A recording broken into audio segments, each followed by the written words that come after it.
In today's video, I'm going to teach you how to share and store images in Microsoft Teams. Whether you're collaborating on a project or simply sharing a memorable photo, knowing how to effectively manage images in Teams can enhance your communication and productivity. So let's dive right into it. To get started, you'll want to open Microsoft Teams. Make sure you're logged into your account. Once you're in, navigate to the chat or conversation where you want to share your image. This could be a one-on-one chat or a group conversation, depending on where your image needs to be shared. Now direct your attention to the message box at the bottom of the chat window. Right below this box, you'll see a series of icons. Look for the paperclip icon. This is the attach icon. Go ahead and click on it. This step is crucial because it's your gateway to uploading images from your device. With the attach icon clicked, a window will pop up, allowing you to browse through your device's files.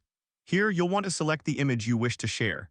Take a moment to choose the right image, and once you've made your selection, click to upload it. It's as simple as that.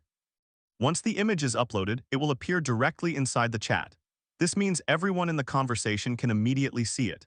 It's a great way to ensure everyone is on the same page and can visually engage with the content you're sharing. If you've shared an image as part of a project update or a creative brainstorm, this visual element can be incredibly helpful.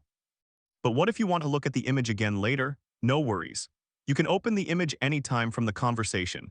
Just scroll back to find it and click on it to preview or access it whenever you need.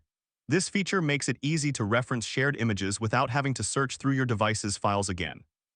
It's also worth noting that any images you share in a conversation are stored within that chat. They also remain in the related files area of Microsoft Teams. This means that even if you need to revisit a conversation weeks or months later, your shared images will still be safely stored and easily accessible. And there you have it. That's how to share and store images in Microsoft Teams. By following these steps, you can seamlessly integrate images into your conversations, making your communications more dynamic and effective. I hope you found this tutorial helpful. If you did, don't forget to like this video and subscribe for more tips and tutorials on using Microsoft Teams and other productivity tools. Thanks for watching, and I'll see you in the next video.